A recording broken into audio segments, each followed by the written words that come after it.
So, you start with the first I question. start. Yes, thanks for taking the time for us today. We would like you to please share more about your background first and the journey that led you to your current role, how you came to that. Yeah, actually, I sometimes wonder what brought me here. So I keep on being surprised by my own life in a way. So I was the first academic in my family, and that was a good thing in a way that I never had any pressure. So to be successful, but I also never had a network or career advice from my parents. And I also never had a career plan. So if you'd asked me with 26 or 27 what I wanted to do later, I would have said, like, I want to contribute in a positive way, I want to be inspired by my job and the people around me, but it was never a role or a leadership position I was aiming for. So in a way, it was a lot of coincidence that brought me here. For sure, also ability, otherwise I guess I wouldn't be here. But I think mainly it was people that brought me here, people who saw my potential and fostered me and pushed me. And that was sometimes women, but it was also men. So having men as allies is very important because they are very often the people in the decision-making positions, and without them we will not be successful. That's very interesting. I used to work in the science infrastructure, so I know it's a challenging, actually, environment, I would say. But maybe you could elaborate a little bit what challenges you faced during your career. So I think, we all face challenges, and it's actually a good thing because it means we leave our comfort zone, and that's when we learn the most. I think, and I sometimes also think that we ourselves are our own biggest challenge. So we don't believe in our own strength and what we can do, and we limit ourselves by that. But when I think back and look at my career, so I joined Mars 7 years ago, and I came from an agency, and I was part of an agency leadership team, everyone dedicated to communication. And then I joined Mars, and I joined a business leadership team with a finance director, a sales director, a marketing director, a lot of people with big egos and self-confidence, very extrovert people, and experts in their fields of work. And I joined the leadership team, and I really didn't know how to contribute. I didn't understand half of what was talked about in the meetings, and I'm an introvert, so I found it really hard to get a word in. By the time I took a breath, the conversation had moved on. And then I also got the feedback it would be good to have a higher share of voice in leadership team meetings. It would be good to be more present there, but I really didn't see how I could achieve that. And then a colleague walked up to me and said, "You know, Nina, I think you're a great silent contributor to this team." And he meant it in a positive way. And then I had a coach, and she recommended a book to me that was called Quiet, and it's about the strength of introverts. And then I realized that being an introvert also has a beneficial side to it. So sometimes I'm in a meeting, and I have a good feeling for the team dynamics. I see when people don't agree with something but don't dare to speak up, and I can point it out for them. So it's actually a strength, but it took me a while to realize that and to actually be happy with who I am, but I think we will only be successful if we feel good about ourselves and can be ourselves at work at all time. Absolutely. The phenomenon of diversity is as well not only connected with our sex or gender, it's as well connected with who we are, and if we are introverts, extroverts, if we are old or young, so it has all the elements in it. Very important. And very nice the way you describe how you have been facing those challenges and how you overcame them. What do you think is the responsibility of the company itself to help people, like go over the challenges or eliminate that diversity? So I think it's important that a company has a clear point of view. So at Mars, we have a purpose. It's called The World We Want Tomorrow starts with how we do business today. And the world we want tomorrow is fairer and more inclusive. And we are outspoken about that. And we have many leaders who very visibly stand behind that purpose and who live it. And that's setting an example for the whole organization. So I think that's one thing.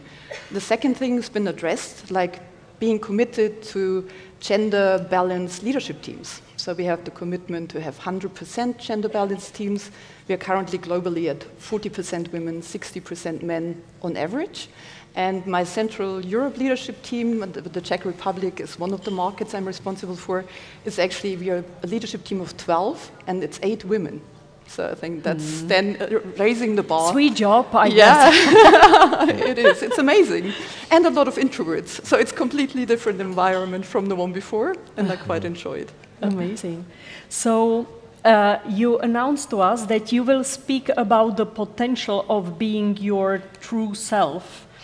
Now the question is, how has embracing your authentic self influenced your career and leadership journey as well? Yeah, I think a lot, because so for one, it's really realizing who we are, what we are good at, and to build on the strength versus trying to counterbalance weaknesses we have. That's what I always thought I had to do prior, get rid of things that I consider a weakness, but it's actually building on our strength. And I think what Mars helped with, at Mars we are one principle at Mars is that we want people to be able to be themselves and bring their true selves to work. So we talk a lot about who we are, what type of personality we have, what makes us us, and what we need to be at our best. And we realize that you can't differ between a private self and a work self. So we are always one and the same person. And whatever happens in private life influences my performance at work, and what happens at work influences my private life. My kids, my daughters actually said to me once, "You only shout at us because you're stressed at work." And that was very true. It was a very true statement. So I think, and so because we talk about this a lot at Mars, it creates a psychological safety to be able to talk, to address vulnerabilities, insecurities, but also to dare and say what we want and what we need from our job and our teams. And I have a great example. A colleague of mine, about my age in the UK, was diagnosed with ADHS at a very... Normally you only see that in children, but they diagnose that in adults now as well. And for her, the effect is that she is highly engaged and passionate, but she can't concentrate very long. So when she has a long leadership team meeting, like after half an hour or an hour, her brain stops ticking, and listening. And she dared to voice it in her leadership team. And now they adjusted the agendas. They have more regular breaks. And she also has a toy to play with. And so she had to keep her hands busy. And to not make her feel uncomfortable, everyone got one. So, and I just think that's really nice. So how to create a supportive system so people can be themselves to be able to be their best at work. Because, I mean, that's also beneficial for the work environment. Yeah. Very nice. I like those concrete examples and these small stories which are making a lot, in fact, for those people and for their teams. So thanks a lot. May I just have a question if someone from our public has a question? Here is a question. Wait a moment, please. You will get a microphone. Hello, my name is Irina. Do you have some examples where is maybe man support you or was your mentor in your journey to your position? Yes, actually, if I think about it, like, I started this role on the 1st of October, and it was, no, actually I have 3 examples. So also from my former life in the agency. So the first leadership position I took, I was basically pushed into. So I was a member of a team. The team leader left the company, and I didn't really think I would be a great leader of the team. I didn't think I could do it. I didn't think it was something I would enjoy, and I had just found out that I was pregnant. So I thought, okay, wrong timing. What can I do? And then my boss said to me, I want to promote you to be a team leader. And I said, I don't know, am I the right person? And I'm pregnant. And then he said, I don't see why that should be a blocker. So he promoted me. I did the job for 6 months, went on maternity leave. They covered in the meantime. I came back, and I loved it. And I would have never done it if he hadn't pushed me into it. So I think that's also, really, that's, I'm grateful of the power of mentors and good leaders at work. That's very important, definitely. Exactly, and I think it's also a shout out to all of us to be allies and give each other a nudge, because I think we need it often. Yeah. And in my current position, it's also that I had, like, we have a training program that's called Women Leading Purposefully. That's a lot about finding out who you are, what your strengths are, but also building a network. So, I mean, you will never be successful by yourself. And I used to feel really uncomfortable networking, calling people for my personal development versus I have a concrete business reason. And then someone told me, yeah, but how does it make you feel when people come up to you and ask you for advice? And I thought, well, it actually makes me feel pretty great. It's a recognition.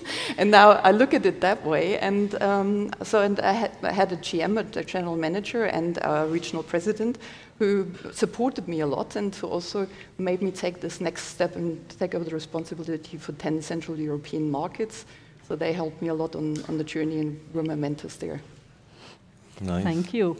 I saw a raised hand over there, but I'm not sure if we have another question for Nina. No, maybe it was just somewhere here. Yeah. If not more from the public, Take your chance. No? No? Nobody? If you're introvert and don't feel like it, then speak to me in the break. That's a good point. Yeah. Now, you were speaking quite a lot about the advices that you received at many moments of your career. What would be the advice that you can give here now for those who are striving to reach their full potential? So I think it's basically repeating what I said. It's dare to leave your comfort zone. Just try. What can go wrong? If you don't like it, you change it again. You know, if you don't try and dare, you'll never get anywhere. Network. Don't be afraid to do that, to find allies that support you, and find out what your strengths are and advertise them. So when you have a success, I think we always hope that when we do a good job, people see it and they will promote us. It sometimes happens when your boss is really close to your work, but very often it doesn't. So it's really important to just advertise your successes, if it makes you feel uncomfortable, still do it. Like, post it on a billboard and on as many as you can find whenever you've done something great. I had a manager who used to say the same. So she said, you can do the best project ever. If you do not sell it, it had never happened. Yes. So very important message, definitely. Yeah. Thank you very much. Thank Any you. other question? We have here a question, Eva. Thanks a lot. Today, too much inspiration, and I want to grab it. I really liked the way that you put it on the table. I am an introvert, and I simply need to have it different. I really like it. And how, me as a leader, how can I best support actually my colleagues who are more introverted to promote their job on a daily basis? I cannot always do that instead of them, right? What could be your advice and view on that? Yeah. Question. Put it in a development plan so you can get back to it on a regular basis. And I think introverts, they do need a push. It's just uncomfortable. You know, we don't like doing it. But I think the good thing is, once you start advertising your successes and then you receive positive feedback, it's a motivator to do it again. And you realize it's not awkward and you just get positive feedback. So I think you need to nudge people at the start and continuously nudge until they start liking it, enjoying it, and until it gets into a routine. Thank you. Thank you. Thank you very much. Nina Wenzl, Director, Corporate Affairs, Mars, Central Europe.